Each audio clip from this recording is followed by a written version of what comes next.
একজন শিক্ষকের ভূমিকা কেমন হতে পারে বা সাধারণ মানুষের মনে কি ধরনের অনুপ্রেরণা জাগ্রত করতে পারে, মানুষের রক্তকে কিভাবে উজ্জীবিত করতে পারে।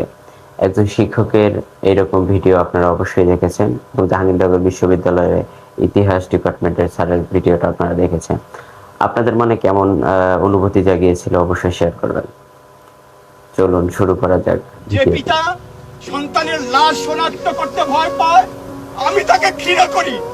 যে ভাই কোনো স্বাভাবিক নির্লজ্জ হয়ে আছে, আমি তাকে ঘৃণা করি।